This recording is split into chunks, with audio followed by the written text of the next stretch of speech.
Hello students, welcome to all of you. In this class 10th, this is your subject science.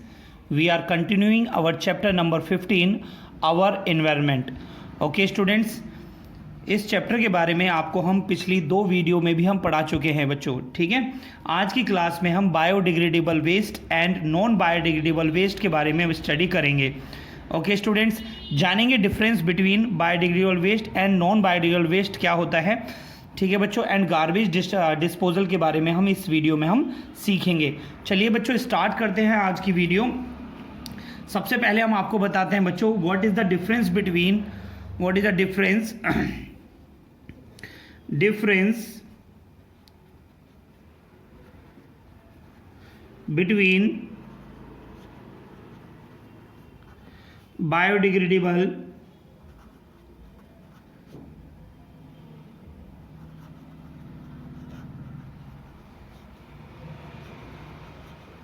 biodegradable and non-biodegradable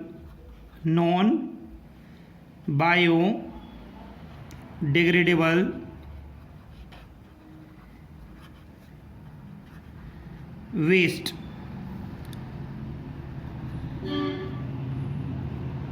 okay students, चलिए बच्चों जानते हैं difference के बारे में। तो बच्चों वन साइड में हम लिख लेते हैं यहाँ पर आपका biodegradable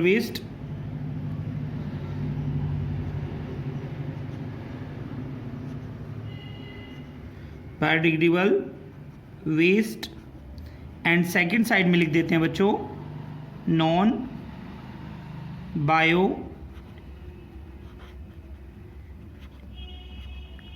biodegradable waste.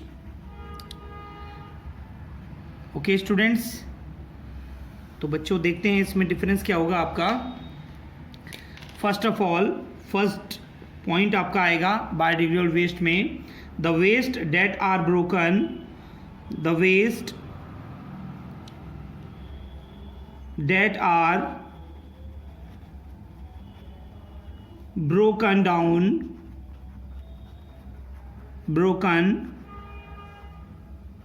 down naturally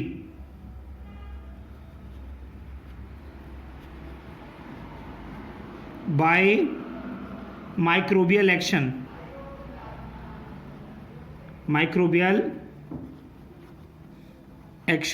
तो यानी बच्चों वो वेस्ट जो आपका ब्रोकन डाउन होता है naturally by the microbial action, जो आपके माइक्रोब्स होते हैं नेचर में उनसे ब्रोकन डाउन होता है उसे हम कहते हैं बायोडिग्रेडेबल वेस्ट। नॉन बायोडिग्रेडेबल में देखिए बच्चों यहाँ पर नंबर फर्स्ट पॉइंट आपका क्या होगा यहाँ पर, the waste that are not broken down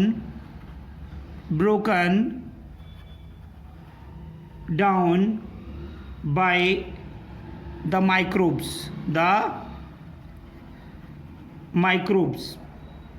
okay students, यानी वो सभी वेस्ट जो आपके माइक्रोब से जो है ब्रोकन डाउन नहीं होते हैं उन्हें हम बोलते हैं non biodegradable waste. Okay students, second point देखिए बेटा,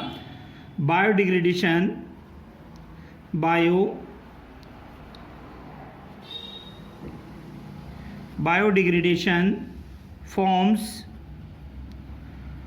harmless and non-poisonous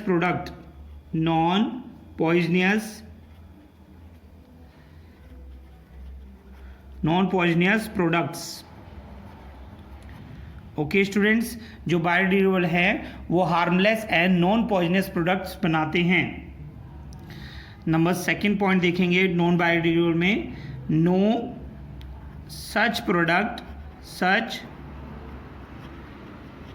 products is possible. तो यानी बच्चों किस तरह के प्रोडक्ट के बारे में बात कर रहे हैं, जिस तरह से आपके बायोडिग्रेडेबल वेस्ट में आपके हार्मलेस और नॉन पॉइजनस प्रोडक्ट बनते हैं वो आपके नॉन बायोडिग्रेडेबल प्रोडक्ट में नहीं बनते हैं, नॉन बायोडिग्रेडेबल वेस्ट से नहीं बनते हैं। Okay students, number third point देखेंगे, they release raw materials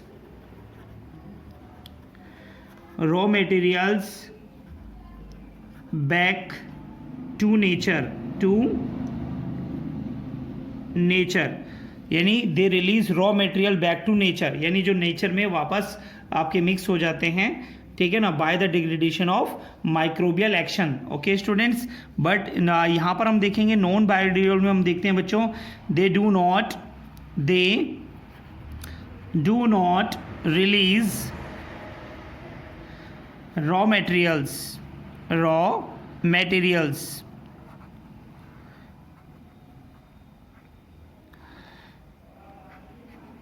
okay students, वो रॉ मटेरियल्स को रिलीज नहीं करते हैं। नंबर 4th पॉइंट सीखेंगे बच्चों यहाँ से हम, they pollute the environment, they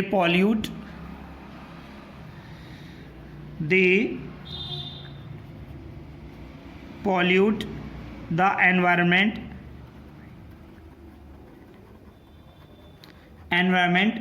only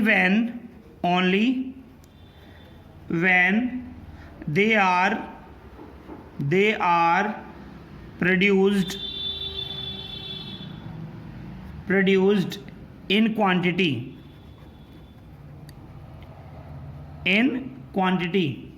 beyond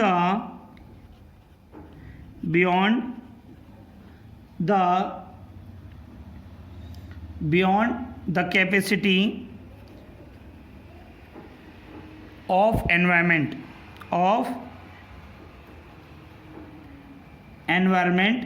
to degrade them,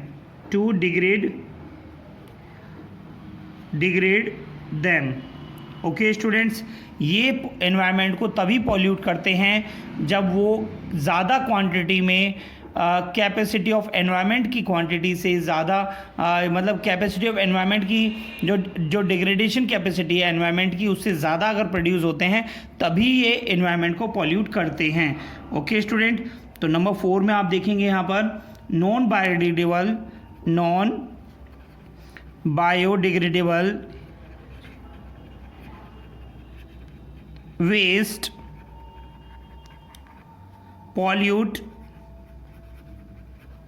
the environment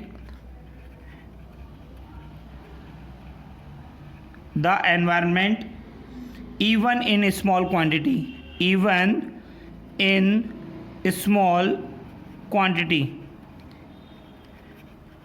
यानी अगर स्मॉल क्वांटिटी में भी अगर ये बनते हैं तो ये पॉल्यूट करते हैं एनवायरनमेंट को। ओके स्टूडेंट्स, नेक्स्ट पॉइंट देखेंगे बच्चों यहाँ पर bio concentration, number 5th, bio concentration does not occur, इसमें बायो कंसंट्रेशन अकर नहीं होती है, जैसा कि मैंने आपको बायो कंसंट्रेशन के बारे में पहले समझाया था। ओके स्टूडेंट्स, तो यहाँ पर हम देखेंगे नंबर 5th पॉइंट में यहाँ पर bio concentration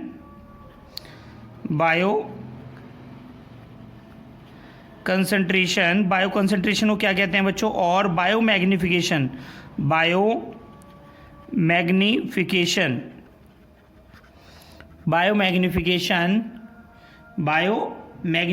occur when wastage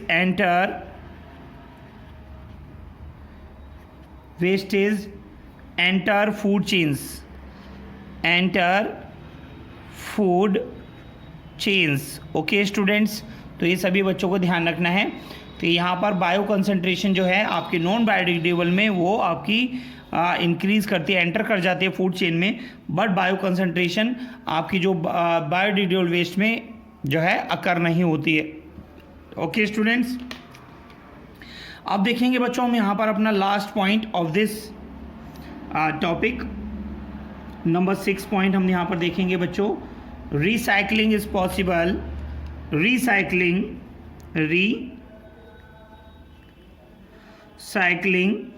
is possible both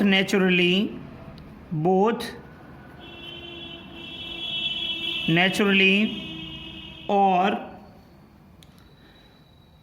through human effort, through human effort. Okay student, तो यहाँ पर रिसाइकलिंग जो है वो पॉसिबल होता है किसमें बच्चों, बायोडिग्रेडेबल वेस्ट में. But in case of non biodegradable अगर हम देखें तो बच्चों यहाँ पर क्या देखने को मिलता है, जरा देखें बेटा सभी. Recycling is possible, recycling is possible only through human efforts.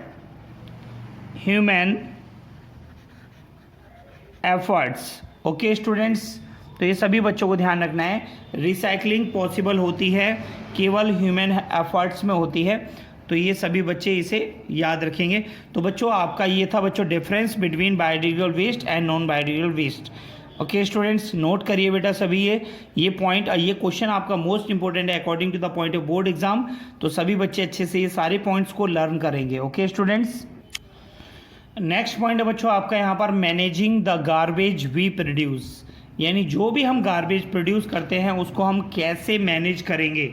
Okay student, तो सबसे पहले आपका ये जानना ज़रूरी है कि गार्बेज क्या होता है, और फिर हम आपको बताएंगे what are the methods to which we can use for the waste disposal, यानी जो भी हम जो वेस्ट प्रोड्यूस करते हैं तो उसको हम कैसे डिस्पोज कर सकते हैं उसके बारे में हम सीखेंगे. ओके स्टूडेंट्स, तो यहाँ पर हम देखेंगे बेटा the household waste, the household waste is called garbage. Okay student, तो सबसे पहले ये ध्यान रखना है जो हाउस होल्ड वेस्ट होता है, ठीक है, तो उसे हम क्या कहते हैं बच्चों, क्या कहते हैं बेटा, उसे हम गार्बेज कहते हैं. ठीक है, every house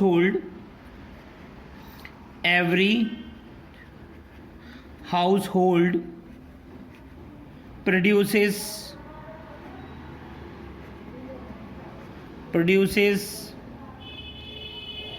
a lot of garbage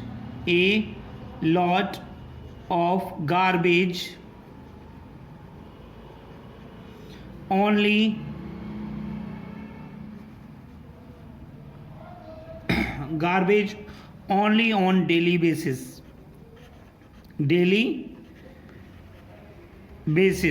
ठीक है ना. तो गार्बेज जो है, काफ़ी सारा गार्बेज जो है केवल डेली बेसिस पर ही बहुत सारा गार्बेज जो है प्रोड्यूस किया जाता है. Improvements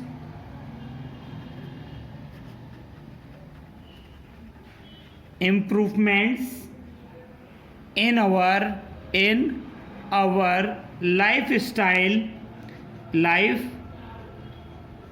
lifestyle have resulted in greater amount of waste material generation. Okay student, तो यानी इम्प्रूवमेंट, अगर हम अपने लाइफ स्टाइल में इस तरह से हम इम्प्रूवमेंट करें जिससे रिज़ल्ट आए कि जो भी हमारा वेस्ट मटेरियल है वो जनरेशन में जो है हमारा मतलब कम होना चाहिए और उसका ज़्यादा से ज़्यादा यूज़ होना चाहिए. ओके स्टूडेंट्स, तो यहाँ पर जो है आपका ये सबसे बड़ी प्रॉब्लम है, किस तरीके से गार्बेज डिस्पोजल जो है इसको हम किस तरीके से हम इसे कर सकते हैं. ठीक है स्टूडेंट्स, तो चलिए देखते हैं बेटा इसमें. तो आपका जो गार्बेज है तो इसको हम जो है हम क्या करने वाले हैं बेटा इसमें, तो हम यहाँ पर देखेंगे some important method of waste disposal. ठीक है बेटा, ये गार्बेज जो होता है वो क्या होता है, वेस्ट, तो हम इसको अब डिस्पोज करने के लिए जाएंगे. तो हम यहाँ पर अपना मेथड हम आपको क्या बता रहे हैं बेटा, following are the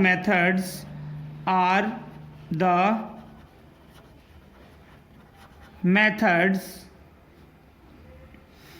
of waste disposal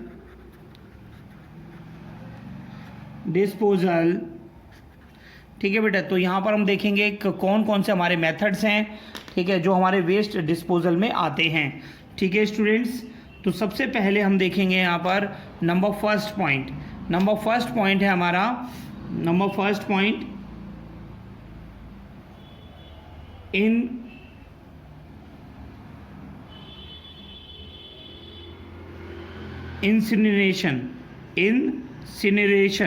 incineration का मतलब क्या होता है बच्चों, यहाँ पर आप देखेंगे incineration means burning of waste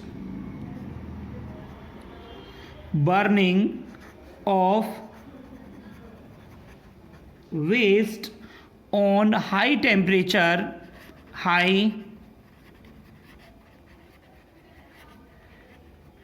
temperature to form ash is called incineration.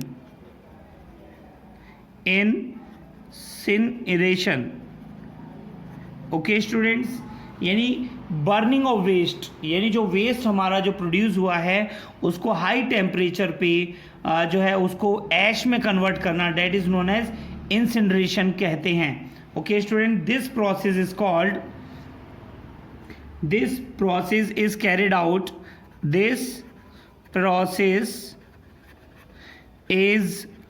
Out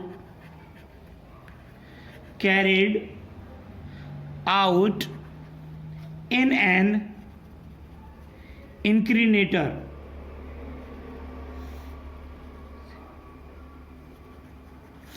Okay students, incineration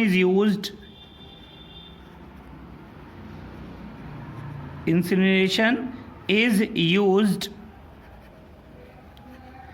to destroy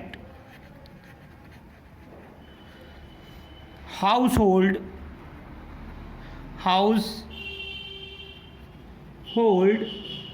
chemical and biological waste.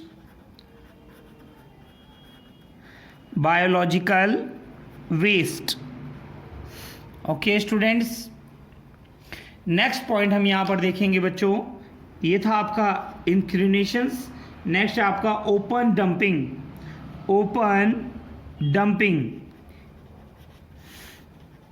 What is mean by open dumping? तो बच्चों यहाँ पर मैं आपको एक्सप्लेन करके समझाऊंगा, सभी बच्चे ध्यान से देखें। A conventional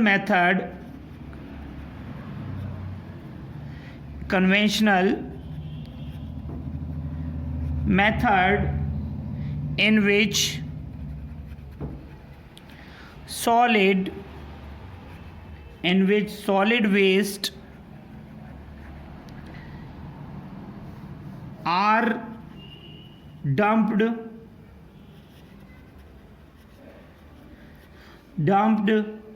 in selected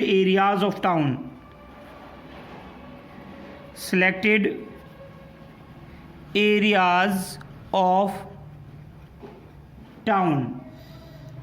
It actually cause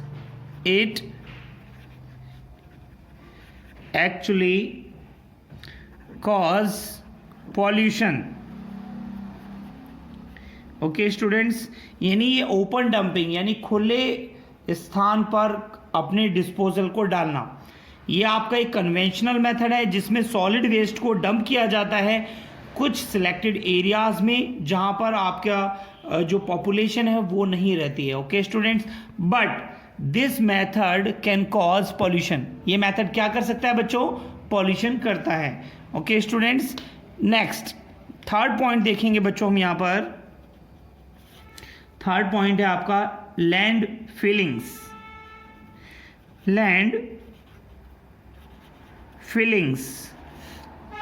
तो लैंड फिलिंग्स मीन्स क्या है बच्चों? यहाँ पर wastage are dumped,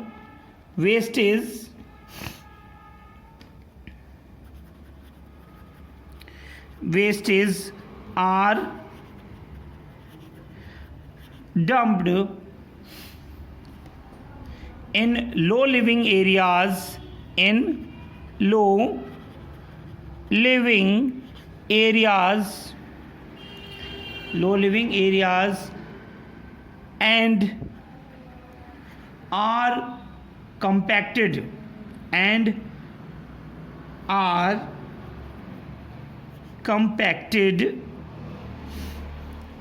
in selected areas.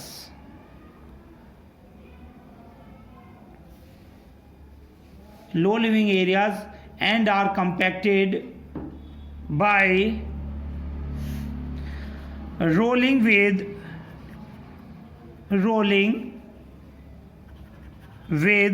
bulldozers.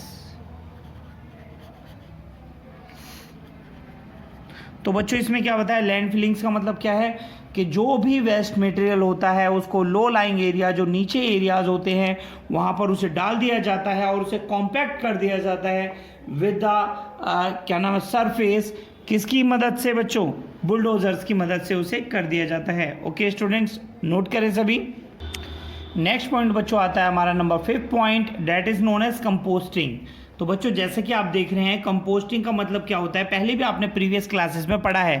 Composting का मतलब होता है जो भी आपका ऑर्गेनिक वेस्ट है उसको कंपोस्ट कर दिया जाता है, उसको खाद में कन्वर्ट किया जाता है। ओके स्टूडेंट्स, तो हमने यहाँ पर आपको बताया organic wastage are filled into a compost pit. एक कंपोस्ट पिट में उसे फिल्ड कर दिया जाता है और कंपोस्ट पिट का जो साइज होता है 2 metre into 1 metre into 1 metre. Okay students, it is then covered with a thin layer of soil. उसके बाद उसे सॉइल से कवर कर दिया जाता है। आफ्टर अबाउट द 3 months के बाद the same garbage filled inside the pit changes into organic manure. 3 महीने के बाद जो आपका जो ऑर्गेनिक मटेरियल था जो पेट में भरा गया था बच्चों, वो ऑर्गेनिक मैन्यूर में कन्वर्ट हो जाता है, यानी ऑर्गेनिक खाद में, यानी खाद मटेरियल में वो कन्वर्ट हो जाता है। ओके स्टूडेंट्स, तो नेक्स्ट हम देखेंगे बच्चों यहाँ पर रीसाइक्लिंग के बारे में।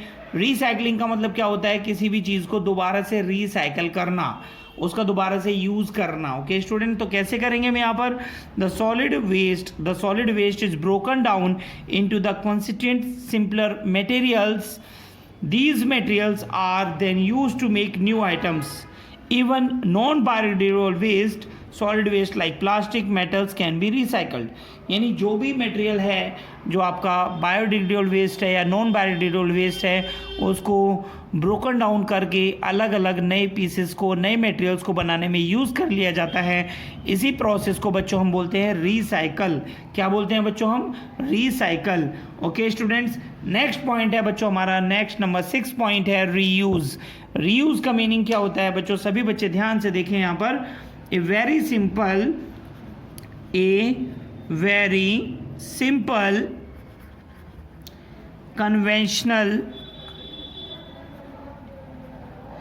conventional technique of using an item again and again. For example, paper can be reused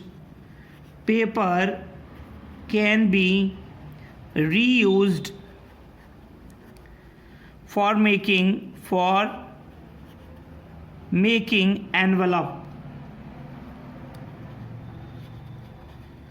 envelopes etc. Okay student, तो यहाँ पर रीयूज़ आपको बताया गया है कि यहाँ पर जो है किसी भी मटेरियल का सिंपल कन्वेंशनल टेक्निक है आपके पास में कि उस मटेरियल को आप अगेन एंड अगेन यूज़ कर सकते हैं और इसी प्रोसेस को हम बोलते हैं आपका रीयूज़। ओके स्टूडेंट, तो मैंने यहाँ पर एग्जांपल आपको दिखाया, paper can be reused for making envelope. Okay students, तो यहाँ पर ये आपका चैप्टर बच्चों कंप्लीट हो जाता है। ठीक है, ये आपका वन एनवायरनमेंट चैप्टर जो है कंप्लीट हो गया है बच्चों। ओके स्टूडेंट्स, अब हम यहाँ पर कुछ आपको क्वेश्चंस आपको बताएंगे बच्चों, किस तरह के क्वेश्चन आपसे पूछे जा सकते हैं। ओके स्टूडेंट, तो सभी बच्चे इसे नोट कर लीजिए बेटा। यह आपका था बच्चों कि गार्बेज डिस्पोजल को आप किस तरीके से मैनेज कर सकते हैं, किस तरीके से उसे डिस्पोज कर सकते हैं। ठीक है स्टूडेंट्स, नोट करें सभी। तो नेक्स्ट बच्चों आपके सामने मैंने यहाँ पर कुछ MCQ क्वेश्चंस आपको दिखाए हैं बच्चों, जैसे कि आप देख रहे हैं यहाँ पर question number 1, question number 2 and question number 3। आपको यहाँ पर कुछ क्वेश्चंस आपको दिए हैं बच्चों यहाँ पर। ठीक है, जैसे कि आप सभी बच्चे देख पा रहे हैं।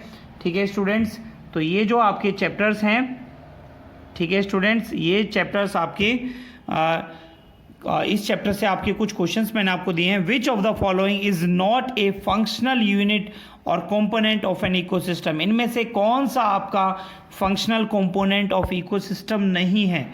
ओके स्टूडेंट, तो आपको ऑप्शन नंबर 1 दिया है communities, option number B decomposers, option number C आपका sunlight and option number D energy flow.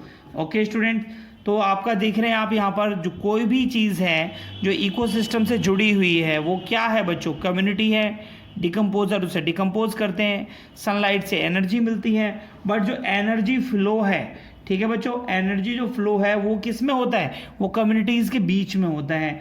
तो इसीलिए बच्चों यहाँ पर जो आपका आंसर होगा वो एनर्जी फ्लो होना चाहिए। ठीक है स्टूडेंट्स, नेक्स्ट पॉइंट क्वेश्चन है बच्चों आपका, which of the following is an artificial ecosystem.